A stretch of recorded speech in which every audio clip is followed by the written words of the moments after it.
Ena od vrlin pri šahu je tudi točnost in natančnost. In ura je to sta že dve. Dobro, recimo, da sta zelo sorodni. Točno 15 do 9 je.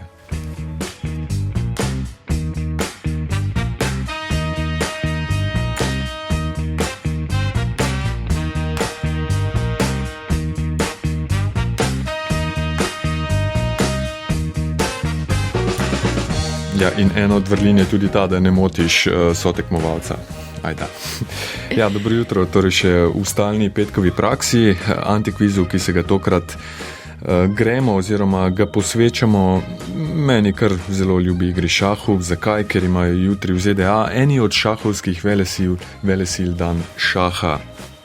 Mednarodni dan šaha je sicer 20. julij, ampak ja, dobro jutro, Ajda. Koliko je tvoj rejting? Nimam rejtinga, očitno zelo dobro motim nasprotnika, kar v šahu ni zelo cenjeno. Imam pa novo veselje, tako kot še vsaj 600 milijonov odraslih ljudi, ki ga igrajo po vsem svetu. In če vemo, da najboljši igralci prihajajo denimo iz Indije, ZDA, Kitajske, Rusije, torej držav, ki imajo tudi nasploh ogromno prebivalcev, potem je jasno, zakaj ga igra toliko ljudi. Se je pa zanimanje za šah zelo povečalo med covidom. Ne vem, če si vedel. Sem vedel. Ja, to je dobro, ne? Ker to je igra, ki je koristna za našo cerebralno enoto na več nivojih. O tem, kdaj drugič danes k standardnim antikvizovskim pravilom, 5 podatkov o šahu imava 4 držijo, eden je izmišljen, kateri. 0, 1, 4, 7, 5 in 2, 202. Tole so podatki o šahu. Listen very carefully. I shall say this only once. Prvi podatek pravi, zložljivo šahovnico je izumil duhovnik. Cerkev je prepovedala igranje šaha, zato ga je lahko na tak način skril na knjižno polico med knjige. Podatek številka 2.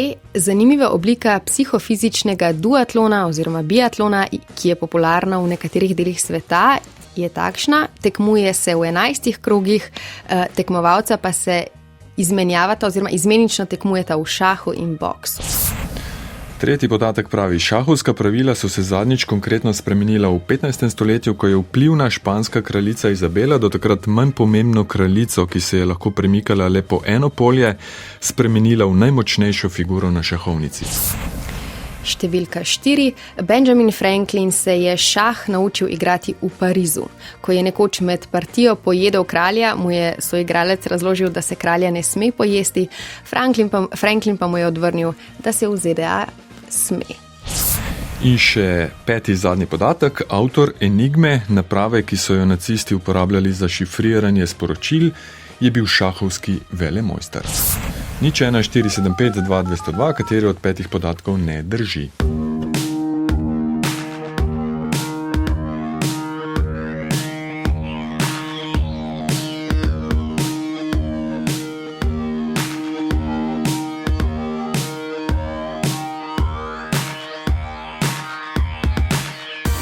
Nič 1, 4, 7, 5, 2, 202, imamo torej 5 podatkov o šahu, imamo zložljivo šahovnico in duhovnika, imamo ta duatlon, biatlon boksa in šaha, pa imamo gospo kraljico, ki je kraljico naredila bolj pomembno, kot je bila na šahu do takrat, Benjamina Franklina, ki je pri šahu pojedel kralja, in imamo avtorja enigme, ki je bil šahovski velemojster. 0, 1, 4, 7, 5, 2, 202. Sonja je pa prva, ki je poklicala. Sonja, pozdravljeni. Dobro jutro. Dobro jutro. Dobro jutro. Jaz mislim, da bi ta kraljica bila malo za lase privlečena. Sonja, igrate šah? To sem vas hotel še vprašati. Igram. Igrate, ste dobri? To pa ne vem. Zdaj ga že dolgo nisem, pa mi je kar šlo, no. Katera je vaša najljubša figura? Kraljica. Kraljica. Ja, zato ste to izbrali. Ja, ampak dejansko ta Izabela je bila tudi za šah kar pomembna kraljica.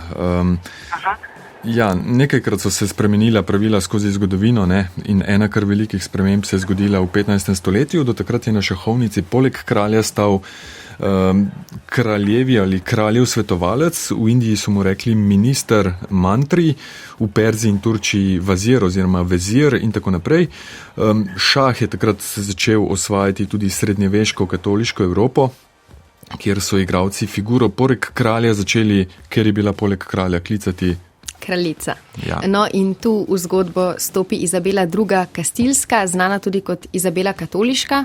To je bilo leta 1489, torej 3 leta pred Kolumbovim izplutjem, ki ga je skupaj s kraljem Ferdinandom Aragonskim tudi sponzorirala. To je torej ta kraljica. Tako, ta kraljica.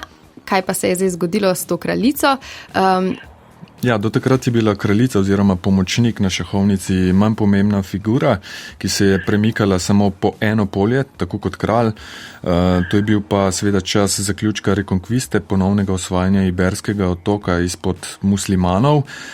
No in leta 89 je kralj Ferdinand, ki je vodil vojsko proti muslimanom v bitki pri bazi, 20.000 vojakov je bilo v mestu, zato obleganje ni bilo preveč uspešno in je kralj hotel svoje vojake po pol leta že umakniti. Kraljica Izabela je pa rekla, da bi to popolnoma demoraliziralo celotno Španijo in naj z obleganjem nadaljujejo. In je celo sama prišla pred bazo in tako dvignila moralo v španskem in zbila moralo v muslimanskem taboru in 3 tedne pozneje je mesto padlo. In ta novica o kraljičini moralni intervenciji se je začela širiti po Iberskem polotoku in ena od posledic tega dogodka je bila tudi ta sprememba pravil v šahu. Kraljica je postala tako najmočnejša figura na šahovnici, ki se lahko giblje v vseh smerih. Povezano torej tudi z zgodovinskimi dogodki. Sonja. Zanimivo, hvala lepa. Tudi vam za klic, torej 1489 se je to zgodilo. Pavle iz Zagore je pa naslednji, ki je poklical. Dobro jutro, Pavle. Dobro jutro, mene je pa rešila Sonja. Tudi vi bi... Kraljico izbrali. Ja. Igrate šah? Ja, igram. Dobro, katera bo vaša naslednja poteza? Ja, to, da je pojedo kralja. Otvoritev je naredila. Aha. Ja, pa drži. Ja, drži. Drži, ja. Ne moram verjeti. Zakaj pa ne? Ja, težko ga pojeti, ker je velik. Ravno zato. Začnimo tole zgodbo z esejem The Morals of Chess, torej šahovsko moralo. Esej je napisal ameriški intelektualec, diplomat, izumitelj, ustanovni oče ZDA in še kaj, Benjamin Franklin. Esej s 3 kliki najdete na spletu. Šah je intenzivno igral od leta 1732 naprej. Esej je nastal kmalu zatem, leto pozneje, objavil pa ga je šele leta 1786. Tako, in v njem razpravlja o povezavi oziroma podobnosti šaha življenjem, torej kaj lahko iz igre potegnemo za življenje, življenjske zaključke. Zapiše tudi mnoge moralne nauke, ki nas jih lahko šah nauči, med drugim tudi to, da ne goljufamo in da ne motimo nasprotnika. No, pa da zmago in poraz prenesemo dostojanstveno. Priznam napako. Ja, gre za enega prvih tekstov v ZDA o šahu. Franklin velja tudi za enega prvih šahistov v ZDA. Bil je, tako pravijo zapiski, kar soliden igralec. Od leta 1999 je tudi v šahovski hiši slavnih. Zgodba iz trditve pa je zgodba, ki se je zgodila med ameriško vojno za neodvisnost, ko je Franklin igral šah s svojim francoskim kolegom in v šahu nasprotnikom. Francoz je Franklina spravil v šah, ta pa je potem potegnil neko čisto tretjo potezo in Francoz mu je rekel, da to ni po pravilih, da je treba kralja zaščititi. Ne? Franklin je pa odvrnil, da je to tako ali tako slab kralj in da ima še dovolj drugih figur, da ne ga torej kar požre. In je Francoz rekel, kralja se ne sme pojesti. Franklin je podvrnil. V Ameriki se ga lahko. Ja, in Franklin je bil sicer dober igralec šaha in je poznal pravila, je pa gotovo želel sporočiti kaj drugega. Tako, Pavle. Ja, smola. Matirala sva vaju. Ja, lahko. Ja, lep dan. Enako. Nasvidenje. Sem zaznal malo razočaranja. To pravijo, veš, katera je najhujša poškodba pri šahu. Katera je razočaranje? Izpahnjena čeljost. Robert, dobro jutro. Halo. Robert, dobro jutro. Dobro jutro. Sam radio, mečken utišam. Ja. navodila, ki jih upoštevate brez navodil? Ja, da sem že dolgo poslušam, tako da. Če po vseh letih ne bi vedel, pa tudi Tako, vi igrate šah? ne, sem ga igral včasih, ampak to zelo malo, pa tudi tvorno. Potem nima smisla niti govoriti. Dobro, ampak to ne pomeni, da se niste kvalificirali za odgovarjanje v našem antikvizu o šahu. Torej, imamo še zložljivo šahovnico. Imamo zdaj, ne vem, prvega pa dveh ne vem, tega sem se zapomnil, pa mislim, da ta drži. Zložljiva šahovnica. Imamo ta dua biatlon, šah in boks. Tako da mislim, da to drži. Pa imamo še avtorja Enigme, ki je bil šahovski velemojster, ta Nemec, ki je izumil napravo za šifriranje V sporočil. bistvu jaz bom šel na prvo, čeprav sta tudi ta zadnja v izumitelju Enigme možna, tako da bom kar rekel to zložljivo šahovnico. Čeprav tudi je možno, seveda. Ja, je možno in kar drži. No, tako, ok. Pa smo enemu naprej pomagali, ne? Tako, ja. Ja. Še prej pa pojasnimo, zakaj drži. V 11. stoletju je duhovništvu šahiranje prepovedal kardinal. Damjanu, ja. Tako, in leta 1125 je še pariški škof zagrozil, da bo izgnal iz cerkve vsakega duhovnika, ki ga bo videl igrati to igro. No, še malo prej, leta 1093 so šah prepovedali tudi pravoslavci. Skratka, če je hotel duhovnik igrati šah, se je moral znajti drugače. Ker je bila igra prepovedana, je moral biti kreativen in tako kot v mnogo drugih primerih so bile knjige odlično skrivališče.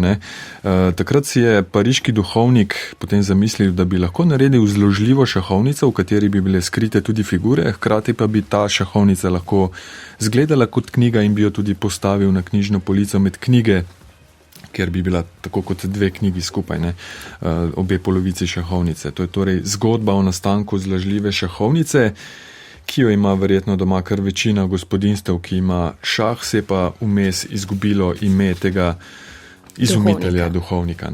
Nisem ga uspel najti. Robert. Hvala za klic. Ja, tako. Sem mislil, da bo še pred mano me mečken rešil, ampak se ne zgodi. Dobro, hvala. Srečno. Tudi vam, lep dan.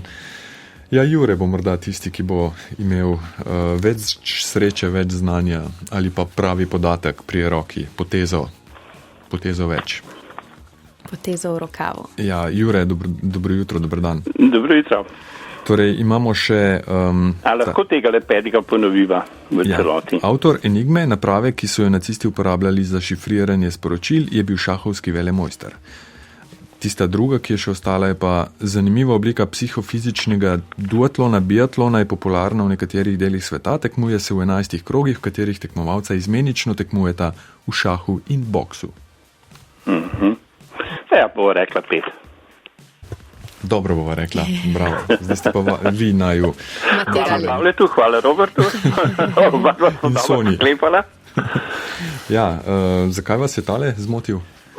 Tako se mi zdi, ta dvojka se mi zdi bolj verjetna, drugač pa ni, ne vem, da bi me, bolj verjetna se mi zdi dvojka, Ja. Tema dvema, zato sem se za 5 odločil. Enigma, vemo, kaj je električna naprava za šifriranje sporočil. Nemci so jo uporabljali že od leta 30 naprej, mislim, da 1915 so jo izumil jo je Nemec, niti nisem si zapisal njegovega imena, ker tudi ni bil šahist. Je pa zanimivo, da so si zavezniki seveda razbijali glavo dolga leta, pa seveda najpametnejši ljudje tistega časa, kako to rešiti, kako zlomiti to kodo, da ne nakladam preveč o stvareh, o katerih niti nimam preveč pojma, torej o enigmah. Šah je povezavi s to zgodbo za omeniti, ne? Tako, ampak ni bil šahist oziroma šahovski velemojster tisti, ki je razvil, ampak tisti, ki je razbil. Ki je razbil, tako. Alan Turing, matematik in računalničar, je bil prvi znanstvenik, ki je odkril, prek katerih napak sistema lahko začnejo lomiti kodo. Turing je bil tudi avtor prvega šahovskega računalniškega programa iz leta 1950, no in potem so seveda v Londonu ustanovili skupino dešifrerjev, ki je recimo leta 1942 mesečno dekodirala do 40,000 sporočil, Ja. v njej pa V njo pa so rekrutirali ljudi z možnostjo logaritemskega razmišljanja, med njimi so bili tudi mnogi šahovski mojstri.